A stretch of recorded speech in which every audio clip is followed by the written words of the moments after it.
그리스도인의 국가에 대한 태도를 오늘 13장 본문을 가지고 말씀드리고자 합니다. 로마 교회에 보내는 편지에서 바울은 우리 모두가 하나님 앞에 죄인이며 소망 없는 사람들이었지만 하나님의 아들 예수 그리스도께서 오셔서 십자가를 져주시고 화목 제물이 되심으로 우리가 그분을 믿음으로 말미암는 의를 덧입고 하나님의 상속자가 되었다는 사실을 선포했습니다. 여전히 죄를 짓고 한계가 있는 우리들이지만 하나님께서는 성령을 우리에게 보내주셔서 율법을 지킬 수 있는 힘을 주시고 이 세상의 불완전함으로 우리의 마음에 불만족이 가득하지만 그러나 내세의 큰 소망 가운데 우리가 영원한 세계를 바라볼 수 있는 선물을 주셨다는 사실을 8장까지 선포했습니다.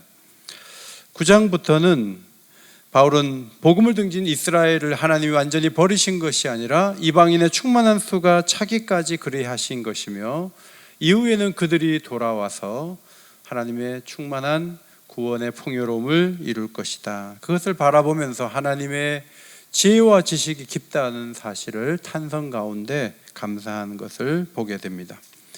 11장까지 교리적인 내용이라면 12장부터는 그렇다면 유대인이든 헬라인이든 그리스도인들은 어떻게 살아야 되는가 그것을 가르치죠. 하나님과의 관계에서, 자신과의 관계에서, 이웃과의 관계에서, 원수와의 관계를 어떻게 해야 될 것인가 그것을 말씀한 후에 13장 오늘 본문 국가와의 관계는 어떻게 정립을 해야 되는 것인가, 그리고 8절부터 율법과의 관계, 그리고 재림의 날을 준비하는 자녀로서 어떻게 살아야 되는지를 그 태도를 가르쳤습니다. 오늘 국가관에 대해서 좀 말씀을 드리고자 합니다. 세 가지 국가관이 크게 있다고 봅니다. 첫째로는 국가 만능론으로 국가가 교회를 통제하는데 북한이 그런 사례에 해당되죠. 문 닫아라 하면 문 닫고 문 열라 하면 문 열고 북한에서 그렇게 합니다. 두 번째로 신정통치론, 교회가 국가를 통제하는 것입니다. 카노사의 굴욕을 아시죠?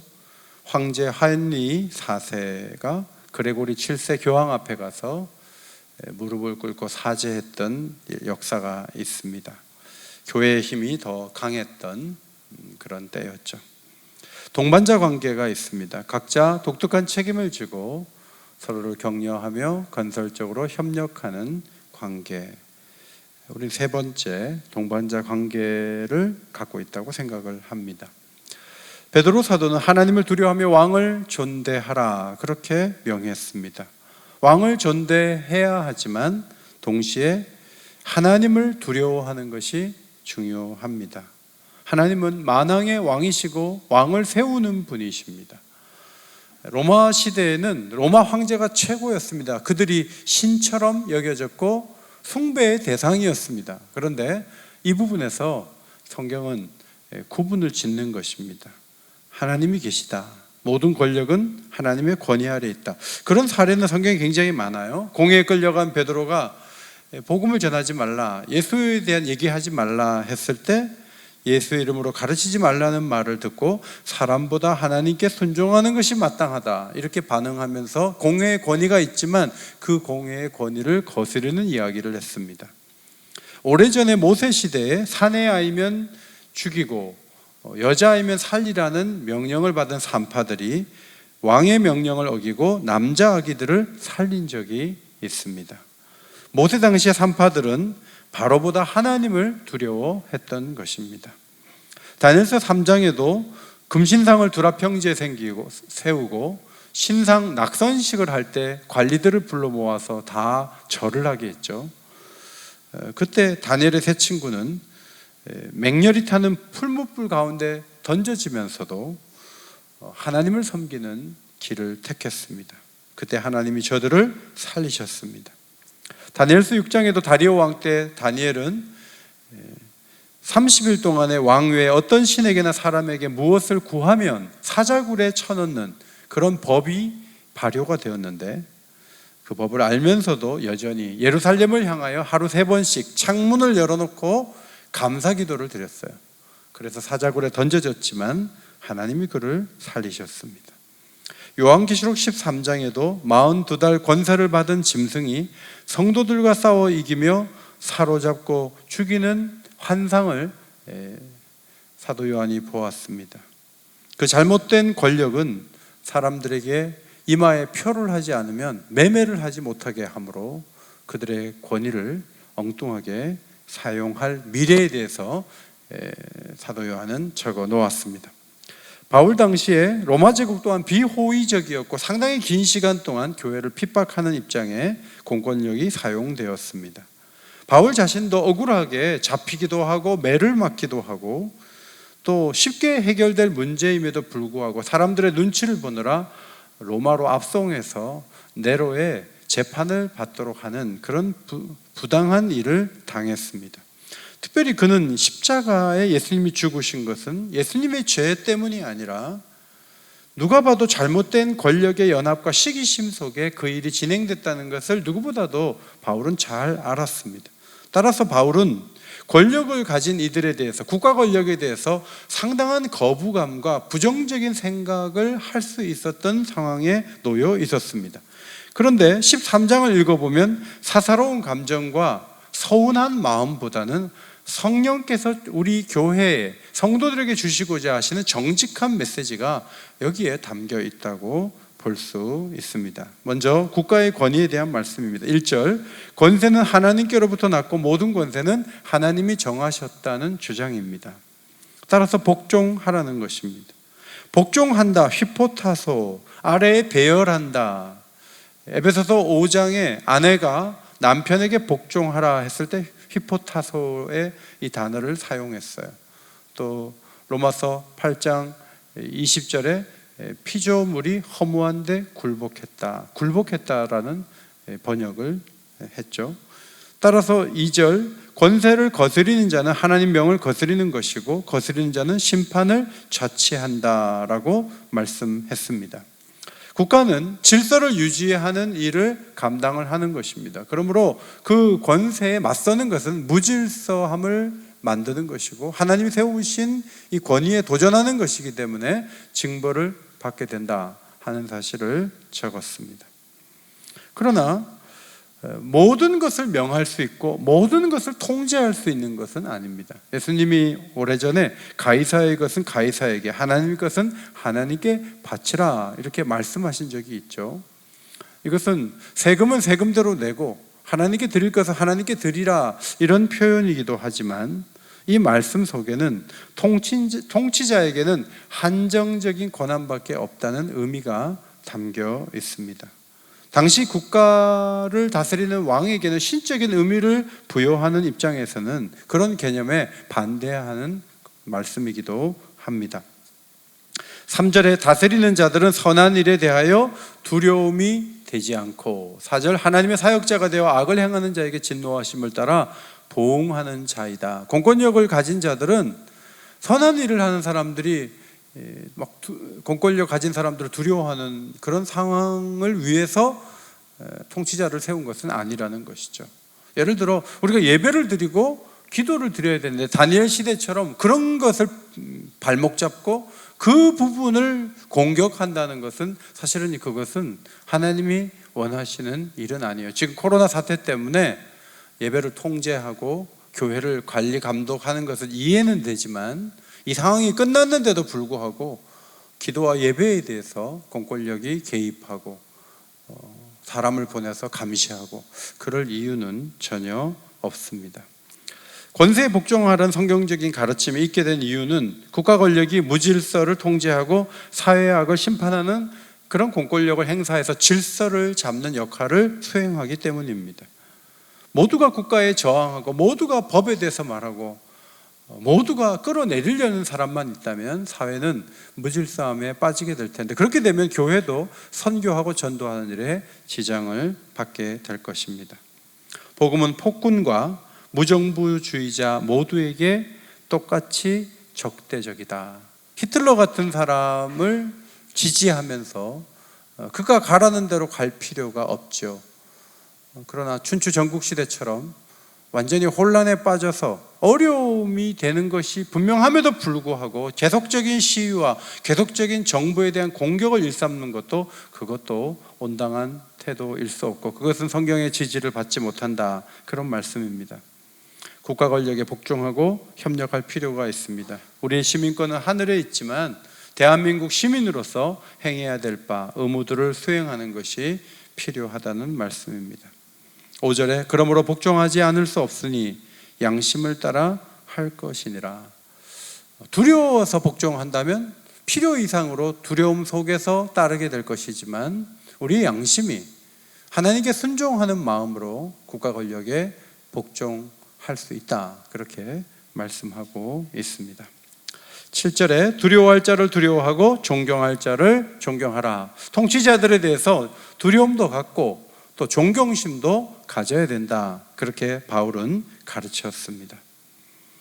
부모가 잘못할 수 있지만 부모님은 태어나면서부터 만나게 된 것이 그렇게 관계를 맺게 해주신 분이 하나님이기 때문에 부모가 행위가 어떠하든 부모이죠. 사역자들이 하나님이 교회에 보내셨다, 이런 마음을 가져서 사역자들을 존중하고, 연세 많으신 어르신들이 전사님들에게도 존칭어를 사용하고, 왜냐하면 하나님이 보내주셨다, 이런 생각을 하기 때문이죠. 마찬가지로 국가 권력을 가진 사람들에 대해서도 존경할 필요가 있습니다. 지금 정권을 잡고 있는 많은 분들은 학교 다닐 때 시위하다가 퇴학당하신 분들입니다. 그 상당수가 최고 자리에 올라가 있습니다. 그때 민주화를 위해서 애쓴 것을 폄하할 마음은 없지만 오래전에 항거했던 그분들이 지금 아이러니하게도 가장 힘들어하는 부분은 지금 정권이 하고자 하는 일을 막아설 때 그걸 굉장히 힘들어하는 것을 보게 됩니다. 성경을 보면 야곱이 아버지와 외삼촌을 속였지만 아들들에게 또 속임을 받아서 오랜 시간 동안 요셉이 죽은 줄 알고 있었습니다. 남을 속이다가 자기도 속임을 당하는 거죠. 국가 권력을 갖게 된 것은 국민들이 민주화에 대한 어떤 공헌이 있다는 생각을 했기 때문에 지지해 줘서 그래요. 그러나 존중하거나 누군가를 두려워하는 일이 없이 집권을 하고 나서는 놀랍게도 자신들을 반대하는 사람에 대해서 굉장히 예민하게 반응하고 최고의 어떤 형을 가하겠다, 이런 말들을 쉽게 하는 것을 보면서 굉장히 놀라지 않을 수 없습니다. 사실 사람이 행복한 것은, 정치인들은 모두 대통령이 되기를 원하지만 대통령 자리에 있다고 해서 행복한 거 아니죠. 사람들이 존중해주고 인정해줘야 그 5년의 세월이 즐겁고 감사한 거지, 모두가 의심하고 모두가 끌어내리려고 하는 상황이라면 어떻게 행복하겠어요? 과거에 존중하지 않았던 사람들이 지금 존중을 받아야 될 위치에 있는 거예요. 그러면 또 그 일을 반복해서 누군가 한 거 하다가 또 그 자리에 올라간다면 우리는 매일 다람쥐 쳇바퀴 돌듯이 이런 정치 현상을 벗어날 수가 없어요. 좀 부족하지만 연약해도 지지해주고 도움을 주는 방식으로 가야 되는 것은 이 나라가 더 나은 미래를 맞이해야 하기 때문입니다.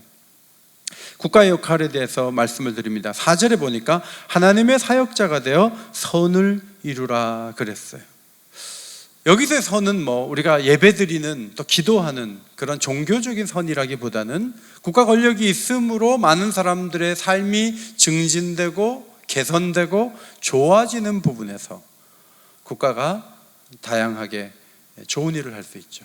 지방자치제가 되면서 구청마다 시민들의 삶을, 구민들의 삶을 더 윤택하게 하려고 애쓰면서 우리가 상상하지 못했던 일들이 지금 일어나고 있어서 굉장히 감동을 받고 감사한 마음을 가져요. 공권력이 꼭 누구를 잡아가는 데만 쓰이는 것이 아니라 선을 증진하고 격려하는 데 쓰이는 것은 좋은 일입니다. 장로님들과 함께 싱가포르를 방문했었는데 공공주택의 비율이 굉장히 높은 것을 보고 놀랐고, 신혼부부가 새로운 주택을 원할 때 국가에서 80%나 되는 돈을 저리로, 장기 저리로 빌려주고 부모님 집 근처를 원하면 우선으로 배정해서 부모님 근처에서 살 수 있도록 그렇게 해준다는 이야기를 듣고 굉장히 감동을 받았습니다. 공무원들은 아이디어를 동원해서 다양하게 국민의 삶의 질을 더 높일 수 있는 자리에 있죠. 그들이 마음껏 그렇게 할 수 있도록 좋은 여건을 마련해주고 따지기 위해서만 공무원을 찾아가는 것이 아니라 그들을 격려하고 세워주고 도움을 줄 수 있는 그런 사회 분위기가 되어야 하겠습니다. 사실 코로나 환자로 확진이 되면 국가가 다 치료해 주는데 이런 시스템을 갖고 있는 나라는 세계에 몇 개 되지 않습니다. 우리나라는 상당히 의료 혜택이 많고 또 장애인들을 위한 복지와 또 여러 가지 개선되고 좋아진 영역들이 많이 있고 그 중심에 공무원들이 애를 많이 쓴다는 것 기억하고 격려하고 기도해 줘야 되죠. 두 번째, 악을 행하는 자를 징벌하는 역할을 국가 공권력이 시행을 합니다. 그들에게 칼이 있다, 공연히 칼을 갖지 않았다, 공권력을 행사해서 범죄하는 자를 잡아다 가두고 형벌에 처할 수 있다. 그들이 그 일을 하면서 사회 질서를 유지한다 하는 것입니다. 베드로 사도도 악행하는 자를 징벌하는 총독에 대한 얘기를 한 적이 있어요. 로마서 12장에 너희가 친히 원수를 갚지 말고 하나님의 진노하심에 맡기라 해서 원수 중에는 범법하고 잘못하고 공격하고 정말 큰 범죄를 행한 사람도 있는데 그냥 하나님께 맡기라 하는 것처럼 12장에서는 다루지만 13장 4절에 오면 국가 공권력을 가진 사람들이 하나님의 진노하심을 따라 보응한다는 거예요. 그래서 사법 체계와 재판 과정을 통해서 잘못한 사람들이 감옥도 가고 또 사형도 당하고 그렇게 일을 함으로 하나님의 진노가 그런 방식으로 나타난다 하는 거예요.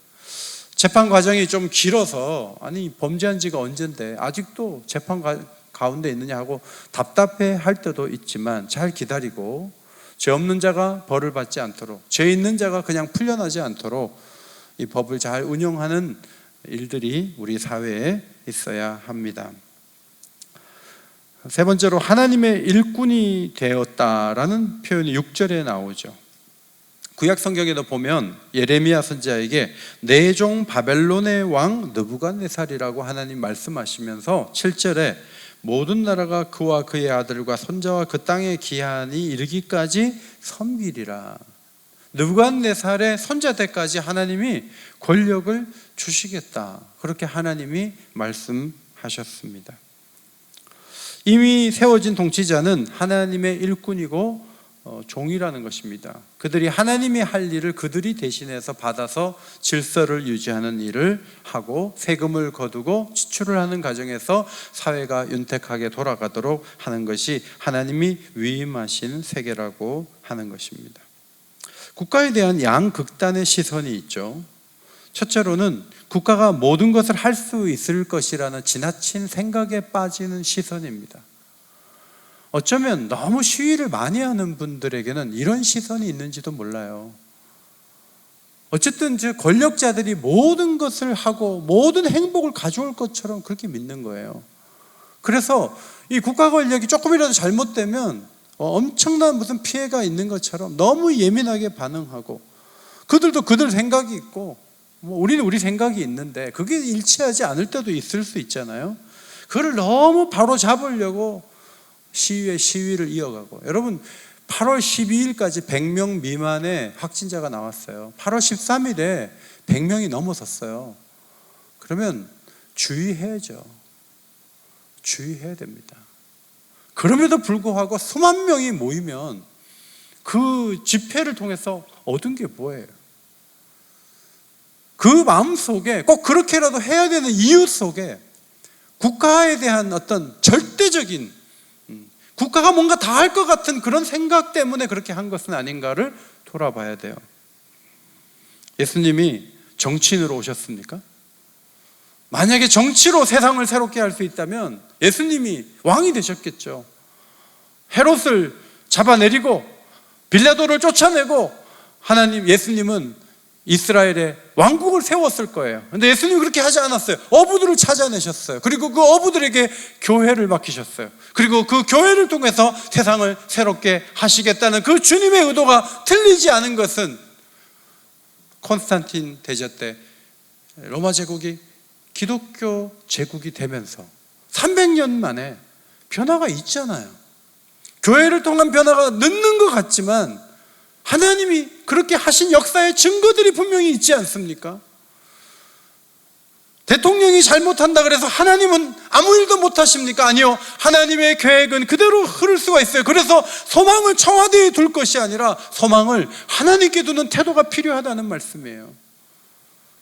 우리는 시위를 너무너무 많이 봐요. 여기서 계속 시위하는 것들을 봐요. 여기 지역 주민들은 살 수가 없어요.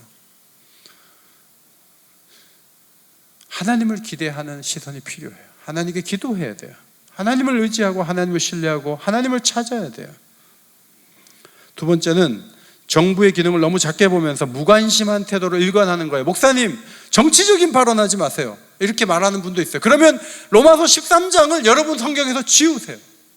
로마서 13장은 정치적으로 눈 감으라는 게 아니에요. 여러분의 양심을 가지고 저들을 지켜보고 저들이 온전하게 걸어갈 수 있도록 관심을 기울이고 참여할 바를 참여하라는 것이지 선을 긋고 소극적으로 살라는 말씀이 전혀 아니에요.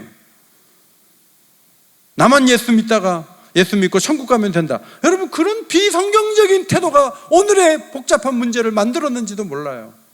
더 구체적으로 더 관심을 기울이고 앞으로 나가야 돼요. 중요한 것은 우리의 행동과 판단이 친구들과 섞여서 사람들에게 어떤 영향을 받아서 움직이는 것보다는 성경이 우리 행동을 지지하느냐 하는 거예요. 우리가 가는 길을 성경이 지지하느냐, 그것을 보는 게 너무 중요해요.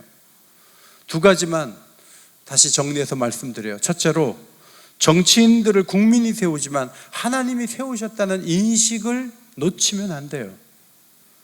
정부 관리들은 우리가 세운 심부름꾼이에요. 민주사회에서는 그렇게 말해요. 그들이 큰 차를 다니고 그들이 권위가 있어도 국민의 심부름꾼인 것은 틀림없는 사실이에요. 그러나 그들이 우리 마음에 들지 않는다 그래서 중간에 계속 쫓아내는 것이 반복된다면 우리 사회는 굉장히 무질서하게 될 거예요. 제가 박근혜 대통령이 쫓겨날 때 마음속에 이게 여기서 끝날까? 그럼 다음 대통령도 또 이렇게 내려오라 그러면 걷잡을 수 없는데, 저는 그것을 굉장히 우려했어요. 아니나 다를까 반대측에 있는 분들, 박근혜 대통령을 지지하는 분들이 적극적으로 또 최고의 방역은 문재인 대통령 내려오는 것이다, 이렇게 시위를 하면서 슬로건을 내세웠어요. 여러분, 느부갓네살 왕의 아들과 손자까지 하나님이 왕으로 세우신다잖아요. 우리는 5년이에요. 5년이 지나면요 다 드러나요. 조금 기다리면 돼요. 그걸 중간에 끌어내릴 이유가 저는 없다고 봐요. 대통령이 임기를 잘 마칠 수 있도록 기도해 줘야 돼요. 끝까지 해도 5년밖에 안 돼요. 기다리면서 이 사회가 혼란에 빠지는 것은 더 무서운 결과를 초래할 것이기 때문에 우리가 서로 공격하고 분열돼서는 안 된다, 그런 마음을 가져. 동시에 감사원장 자리가 4년 임기거든요. 180석이 되는 여당이라 할지라도 감사원장 교체하려고 하면 안 돼요. 대통령이 임명장을 줬다 하더라도 4년 동안은 그가 판사 출신이에요. 그분이 그 자리에서 일 잘할 수 있도록 기다려야 돼요. 대통령이 2년 동안 검찰총장의 임기를 보장해 주면 국회의원들이 끌어내리면 안 되죠. 이면에는 하나님이 세우셨다는 생각을 해야 하는 거예요. 결혼할 때 두 사람이 좋아서 결혼하지만 목사님 오시고 주례하면 이런 말 하죠. 두 분이 좋아서 결혼하는 거 아니에요. 하나님이 두 분 만나게 하셨고 이 가정을 이루시는 분은 하나님이십니다. 두 분의 계획 뒤에 하나님의 경륜이 있고 하나님이 만나게 해서 사는 거라고 그 인식을 심어줘요. 자, 하나님이 만나게 해서 사는 것이라면 중간에 갈라설 만한 상황에서도 하나님 우리를 만나게 하셨지 하고 한 번 더 생각하고 기다릴 수 있는 그런 마음이 생기는 것처럼 국가 권력에 대해서도 기다려 줄 줄 아는 마음이 필요하다 하는 거예요. 저는 야구를 좋아하는데 야구에서 굉장히 중요한 사람이 투수죠. 투수가 1회 때부터 홈런을 맞아요. 그러면 감독의 마음에는 오늘은 컨디션이 안 좋은가 보다 하고 2회 때 교체할 수 있지만 홈런 몇 개 맞아도 6회까지 둔단 말이죠. 그래서 지는 경우도 있지만 가끔씩은 또 그 투수를 신뢰한 결과 9회 말에 역전하는 경우도 있는데 그게 야구의 묘미라고 생각을 해요. 그런데 감독이 조급해서 계속 바꾸고 눈에 나타나자마자 반응하는 그런 팀은요 9위 내지 10위밖에 못해요. 그런데 참고 기다려주는 팀은 1위 아니면 2위를 해요.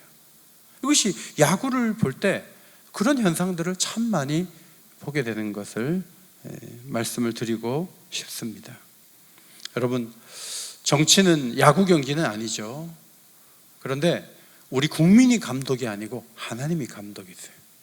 하나님이 6회까지 쓰시겠다 그러면 둬야 돼요. 그걸 야유하고 끌어내릴 필요가 없어요. 하나님은 기다려주고 신뢰하면서 만들어 가시는 분이시죠. 그런 관점에서 조금 더 우리가 여유를 가져야 된다 하는 말씀이에요. 마음에 들지 않습니까? 그러면 투표할 때까지 기다리세요.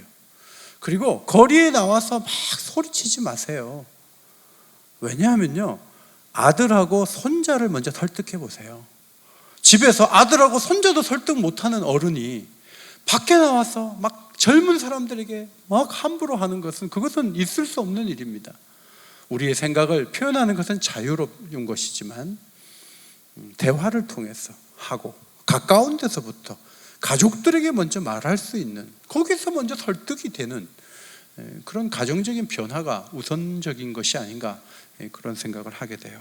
두 번째, 권세자들에게 복종해야 되지만 동기는 두려움이 아닌 양심이라는 사실입니다. 양심은 선악을 구별하고 판단하는 마음의 기능이나 도덕적 정서를 말해요. 시네이게네스라는 이 헬라어 단어는 커먼 센스, 공통의 깨달음을 말하죠. 양심이 성령과 연결되어 있고 양심이 하나님을 섬기는 마음과 연결이 되어 있어요. 가늠하는 여인을 어떻게 할까 묻기 위해서 가늠하던 여자를 데리고 잡아왔어요. 예수님께 물어봤을 때 예수님이 너희 중에 죄 없는 자가 돌로 치라. 그때 양심의 가책을 느껴 어른으로 시작하여 젊은이까지 하나씩 다 떠나갔다 그랬어요. 죄 없는 자가 있나? 그럼 누구도 돌을 들 수 없는 거지? 너무 비난하고 너무 끌어내리려고 할 때 제가 보기에는 양심이 없는 것 같아요. 누구나 공이 있고 과가 있는데 지나치게 과에만 집중하고 그것만 가지고 문제 삼고 온통 잘못이 대통령에게 있는 것처럼, 사실 그럴까요? 성경은 끊임없이 거울이 되어 우리 자신을 돌아보라고 하지 않아요. 문제가 꼭 대통령에게 있겠어요? 우리는 예수 그리스도 한 분으로 인해서 우리 모두가 구원받았다는 걸 믿는 사람들인데 키를 그렇게 청와대가 다 가지고 있는 것처럼 그렇게 말하는 것은 온당하지 않다는 말씀이에요. 중요한 것은 우리 양심이 그리스도의 피로 날마다 씻어져야 되고 정결하게 되어야 된다는 거예요. 그렇지 않으면 자기중심적으로 휘어져서 제대로 작동하지 못하기 때문이죠. 물론 사람마다 양심이 다르기 때문에 다양한 행동과 표현이 가능해요. 촛불혁명은 뭐 아무 문제가 없는 것이고 8월 15일 날 모인 것은 무조건 잘못됐다. 물론 코로나 주의를 해야 된다는 부분은 일리가 있지만 누구는 항상 정당하고 누구가 일어나면 그건 절대로 잘못된 것이다, 그렇게 말할 수는 없어요. 왜냐하면 사람들이 양심에 따라서 판단하고 행동하고 움직일 수 있는 여지를 두는 것이 필요해요. 수용해야 돼요. 그러나 우리가 양심을 가지고 대통령을 위해, 공무원을 위해, 군인과 경찰을 위해서 기도를 해야 된다는 이 선에서 후퇴하면 안 되죠. 한 마음으로 잘 맞춰지기를 바라고 잘 가기를 바라요. 왜냐하면 우리 자신을 위해 그래요. 공권력이 무너지면 이 사회가 얼마나 어렵고 힘들게 되겠어요. 서극이라는 감독이 만든 영화 칼을 봤어요. 완전히 무질서한 사회, 마적대들이 다 그냥 사회를 휩쓰는 사회가 되니까 그 무엇도 제대로 작동할 수가 없는 거예요. 우리 사회가 그렇게 가서는 안 되죠. 정당하게 잘 질서 있게 가야 하는데 우리가 그 일을 위해 기도하고 협력할 부분을 협력해야 합니다. 로마서 가르침으로 돌아와 우리는 소망 없는 죄인이었고 죄의 종로로 타던 자들이었는데 예수 그리스도의 은혜로 의의 종이 되었고 천국을 상속자로서 받을 수 있는 권한을 얻게 된 사람들입니다. 그리스도의 희생으로 우리는 남다른 길을 걸어갑니다. 우리에게도 불만족이 있지만 이 세상이 전부인 것처럼 떠드는 사람들과 함께 그들 곁에서 불만을 토로할 수는 없는 거예요. 우리보다 훨씬 비민주화되었던 로마 제국 그 치하에서 교회들이 어떻게 눈물을 흘리며 그들의 신앙을 지키며 그들이 존경하며 사랑하며 사람들에게 복음을 전했는지를 기억해야 돼요. 복음을 전하지 않고 시위대에 들어가서 뭔가 항의하는 데만 앞서가 있다면 그는 성령의 사람일 수 없다는 거예요. 진정으로 성령께서 우리에게 원하는 것이 무엇인지를 깨닫고 우리가 할 일들을 감당하고 특별히 피곤해 지친 많은 공무원들을 격려하고 위로해주고 기도해주는 그런 교회로서의 사명을 잘 감당하고 또 교회가 정부와 맞서서 이렇게 완전히 맞서는 구도로 가게 되는 것은 그거는 우리가 원하는 것이 아니에요. 정부도 교회를 함부로 다루면 안 되죠. 양심의 자유가 있고 표현의 자유가 있기 때문에 충분히 인정하고 자신들도 옛날에 한 거 하고 그렇게 해서 바로 잡은 것처럼 지금도 치우친 그 부분에 대해서 우리가 말할 수 있는 것이고 또 모일 수 있는 것이지만 코로나 이 전국 속에서 좀 더 주의하고 성경으로 돌아와 우리 자신을 겸손하게 세우는 가운데 하나님 앞에 서야 하겠습니다. 기도드립니다. 하나님, 대한민국을 지켜주옵소서. 피땀으로 세운 이 나라가 무질서하게 다시 빠져들지 않도록 하나님 도와주시옵소서. 대한민국 모든 국민에게 필요한 것이 이 시점에 겸손인 줄 압니다. 우리가 모두 교만하였습니다. 용서하여 주시고 겸손으로 무장하고 성경으로 돌아와 서로를 격려하며 질서 있는 사회를 이루어갈 수 있도록 하나님 은총을 베풀어 주옵소서. 함께 하시기를 간구하며 예수님 이름으로 기도하옵나이다. 아멘.